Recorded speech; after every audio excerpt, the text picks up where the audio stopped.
अस्सलाम वालेकुम दोस्तों, क्या हाल है। आज की वीडियो में कुछ बहुत इंटरेस्टिंग अपडेट शेयर करनी है। तो डक्की भाई का केस, मिस्टर जे प्लेस का रिएक्शन, तलहा रिव्यूज का एक्सपोज और डक्की भाई के घर की कंट्रोवर्सी और रूबी अनम वर्सेस बुशरा अंसारी का सीन आज की वीडियो में सब कवर करेंगे। चलो शुरू करते हैं। एक फ्रेश अपडेट डक्की भाई के केस के रिलेटेड सामने आई है। कोर्ट ने उनका 4 दिन का मजीद रिमांड मंजूर कर लिया है और अब उनके वकील का ये कहना है कि अब तक कोई प्रॉपर सबूत उनके खिलाफ पेश नहीं किया गया और बिना सबूत के डक्की भाई को एयरपोर्ट से अरेस्ट कर लेना ये गलत है। ये था कि ये चीज़ें जो है ना, ये यूट्यूब पे बैटिंग करवा रहे हैं, तो हालांकि इनकी एफआईआर और ये लोगों से इलीगली जो पैसे हैं वो ले रहे हैं। हालांकि हमने कोर्ट को बताया है कि आज तक एक बंदा भी अग्रीव्ड प्राइवेट पर्सन इनके खिलाफ नहीं आया जिसने एप्लीकेशन दी हो। ये तो एक इन्फ्लुएंसर हैं जो पाकिस्तान का एक गुड इमेज मुख्तलिफ यूट्यूब चैनल्स पे देते हैं, तो इसमें कोई ऐसी बात नहीं। उसमें कुछ चीज़ें उन्होंने रिकवर की हैं। वो कह रहे थे कि इनसे कोई मनी रिकवर नहीं हुई, कोई पैसे रुपया रिकवर नहीं हुआ। अब वो कह रहे थे कि हमने इनसे जो है ना मज़ीद चीज़ें, कुछ इनके जो यूट्यूब्स की चीज़ें हैं वो रिकवर करनी है और कुछ डॉक्यूमेंट्स हैं वो रिकवर करने हैं। तो इसके लिए हमें जो है ना रिमांड दिया जाए। उन्होंने 28 दिन का रिमांड मांगा था, तो 4 दिन का रिमांड हुआ है। सर ये बताइएगा कि 2 दिन में एफआईए ने क्या तफ्तीश किया डक्की भाई? डक्की भाई से जो एफआईए ने 2 दिन में सिर्फ उनसे चीज़ें, लैपटॉप लिया है, उनसे उनका मोबाइल रिकवर किया है, इसके अलावा कुछ नहीं किया। हमने कोर्ट से यही कहा है कि यही चीज़ें सिर्फ चाहिए, बकाया तो चीज़ें इसमें मौजूद होंगी, तो इनको रिमांड नहीं चाहिए। लेकिन वो एजेंसी वालों ने कहा है कि हमें ये मजीद चाहिए क्योंकि हमने इनसे कुछ और चीज़ें रिकवर करनी है। आपने एक बड़ा वैलिड पॉइंट कोर्ट में उठाया था कि इंक्वायरी से पहले एफआईआर कर दी गई है, क्योंकि डक्की भाई चाइना भी गए थे, उस वक्त इनको जाने दिया गया था। तो क्या प्रोसीजर क्या है एफआईआर का प्रोसीजर ये है कि इनकी, अगर ये कह रहे थे कि जून में एप्लीकेशन हुई है, जून में अगर एप्लीकेशन हुई है तो इनको आज तक इंक्वायरी पहले होती है, उसके बाद जो है ना एफआईआर होती है। आज तक इनको इंक्वायरी में नहीं बुलाया गया क्योंकि इंक्वायरी का प्रोसीजर ये है कि वो सारे सबूत लेके करते हैं। अगर कोई प्राइवेट पर्सन हो तो उसे लेके करते हैं, लेकिन कोई सबूत नहीं लाए गए। ये एयरपोर्ट पे जा रहे थे, इनको रोका और उसी टाइम एफआईआर दे दी। उनके वकील का कहना है कि कोर्ट में तो बहुत सी बातें डिस्कस की गई हैं जो उनके अगेंस्ट हैं। वो कह रहे हैं कि उनका किसी वकास नामी शख्स से ताल्लुक है जो गैम्बलिंग एप्स की प्रमोशन करवाता है, और दूसरी तरफ डक्की भाई के वकील कह रहे हैं कि इस बारे में कोई सॉलिड सबूत सामने नहीं आया। एक वकास नामी शख्स का बड़ा जिक्र हुआ, उसके क्या ताल्लुकात है डक्की भाई से? उसके कोई ताल्लुकात नहीं है। वही चैट है उसकी चैट वो कह रहे हैं ना कि हम उस चीज़ को तो तस्लीम ही नहीं कर रहे ना। चैट अगर किसी और सिलसिले में है, बेसिकली तो वो नेपाल में बैठ के ये ऐप चला रहा है, उसका आपके साथ भी रब्ता होता है, किसी और बंदे के साथ भी, किसी कोई आपने यूट्यूब पे कोई चलानी हो चीज़, उसके लिए भी हो सकता है, तो उस सिलसिले में है इनके प्रमोट किया जाए। वो प्रमोशन के लिए अपने इससे कॉन्टैक्ट करता रहा थ्रू व्हाट्सएप। जब उसका कांटेक्ट नहीं हुआ फिर उसने उसका इन्फॉर्मेशन दे दी कि जिसके खिलाफ की जाएगा। इसके अलावा डक्की भाई का दोस्त मिस्टर जे प्लेस ने भी एक वीडियो शेयर की है जिसमें उन्होंने कोड वर्ड्स यानी कि इशारों में कहा कि बस 1-2 दिन और सब ठीक हो जाएगा। तो लोग मुझे ये कह रहे हैं कि यार डक्की की अपडेट क्या है, क्या सीन है, मेंशन वगैरह कर रहे हैं, डीएम्स वगैरह आ रहे हैं। तुम लोगों को बस मैं यही कहूँगा कि बस ठीक है, इंशाल्लाह, बाकी अल्लाह खैर करे, कोई मसला नहीं है। यारों के साथ हैं, पहले भी साथ थे, आज भी साथ हैं, आगे भी साथ ही रहेंगे, कोई मसला नहीं है। पूरा टाइम सब पे आ जाता है, कोई इशू नहीं है, साथ रहने वाले होने चाहिए। बस लव यू। अब अगली वीडियो की बात करते हैं जो कि है तलहा रिव्यूज के बारे में। तलहा रिव्यूज भी इस मामले में सामने आ गए हैं। उनका कहना है कि पहले मुनीब खान ने उनसे अकेले मिलकर बदतमीजी की थी, सिर्फ इसलिए क्योंकि तलहा ने उनकी वो वीडियो एक्सपोज की थी जहां मुनीब गैम्बलिंग एप्स को प्रमोट कर रहा था। डक्की भाई के बाद अब बाकी सारे टिकटॉकर्स भी जेल में जाने वाले हैं। मगर क्यों? क्योंकि यार जितने भी टिकटॉकर्स और यूट्यूबर्स बाइनरी और इस तरह की जितनी भी एप्स उनको प्रमोट करते थे गवर्नमेंट की तरफ से, इन सब के ऊपर क्रैकडाउन और एक्शन होने वाला है। पैसा आएगा कहाँ से? दी बेस्ट एप्लीकेशन है बाइनो। ऑनलाइन गेम से अर्निंग कर रहा है। चुप, बिल्कुल चुप। अब ये बात मैं आप लोगों को पिछले 3 साल से बता के थक गया हूँ कि कोई ऐसी ऐप या प्लेटफॉर्म नहीं होता। एक ही गल हुई कि पाकिस्तान का एक ऐसा प्लेटफॉर्म आ गया जो तेरी जिंदगी बदल देगा, तेरे हालात सही कर देगा। और वो जो प्लेटफॉर्म है वो असल में जुआ है भाई, पैसे लाओ तो पैसे डुबाओ। मुनीब खान तो आपको याद ही होगा, उसके अलावा हारिस मलिक, उमर भट्ट और जितने भी वो लोग थे, लास्ट टाइम मैंने आपको बताया था कि इन लोगों ने कराची टिकटॉक के इवेंट पे मेरे साथ आके हाथापाई की। तो उसकी रीजन ये थी कि मैंने मुनीब खान का एक ऐसा ही क्लिप यूज किया था जिसमें वो जुए वाली ऐप को प्रमोट कर रहा था। तो इस बंदे ने उस चीज को अपनी वाइफ और बेटी के वीडियो क्लिप का नाम दे के वहां पर मेरे साथ आके लड़ाई की। लेकिन अब जरा इसका क्लिप देखो, काफी डर का माहौल है। ऑफिशियल स्टेटमेंट भी देना चाहिए कि यार ये चीजें आप लोग सोशल मीडिया पे ना, आजकल तो हर चीज ही सोशल मीडिया पे, तो ये बाउंड्रीज हैं, ये वो है। मतलब इसका मतलब ये हुआ कि तुम लोगों को हलाल और हराम में फर्क नहीं पता, जुआ तुसी प्रमोट करी जाना है।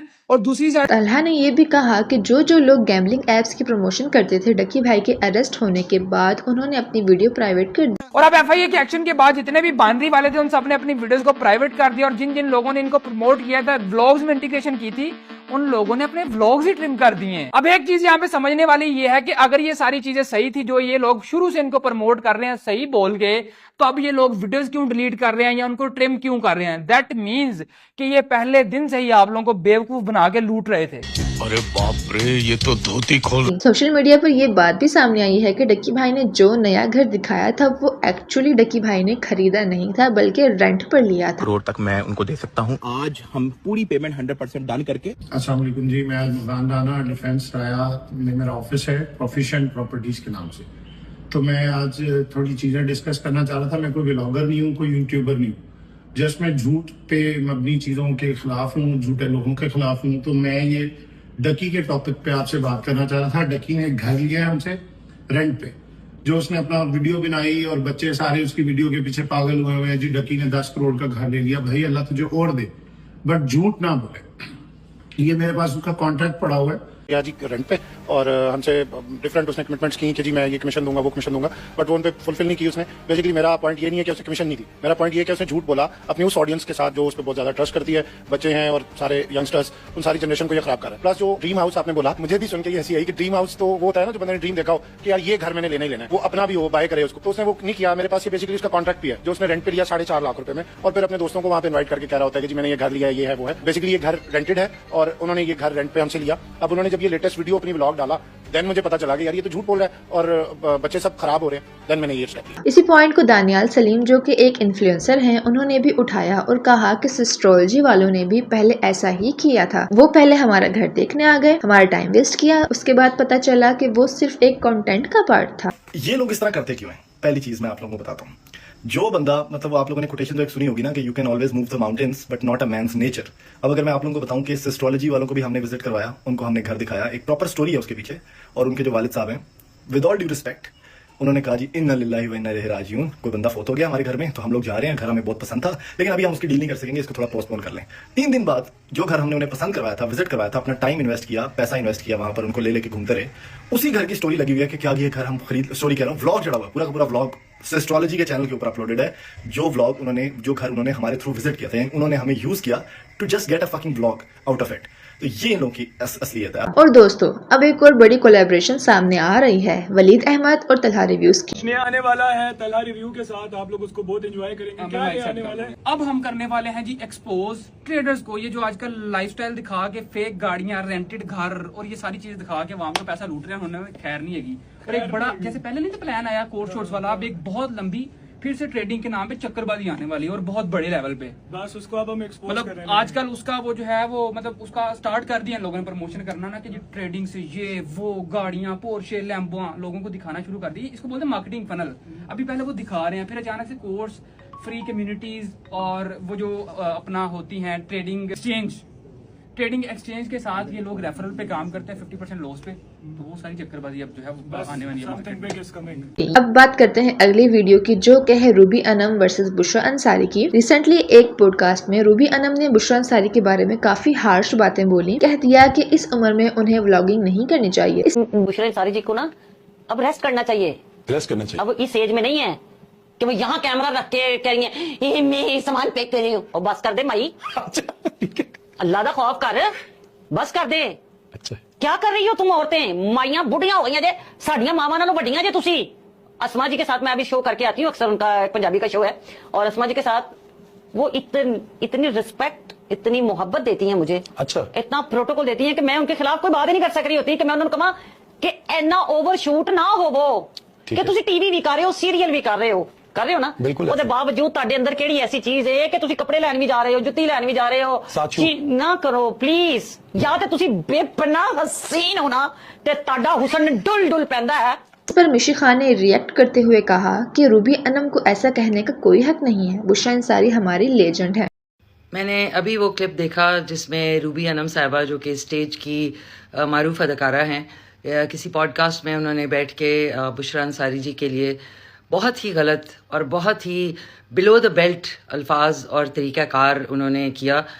इतना अफसोस हुआ देख के कि चलें, उनकी मर्ज़ी है, वो जिस भी उम्र की हैं, और अगर उन्होंने अपने आप को माशाल्लाह बड़ा ज़बरदस्त मेंटेन किया हुआ है और वो अगर अपने वीडियोस बनाती हैं और सोशल मीडिया पे एक्टिव हैं, तो इसमें क्या हर्ज है, आप भी करें।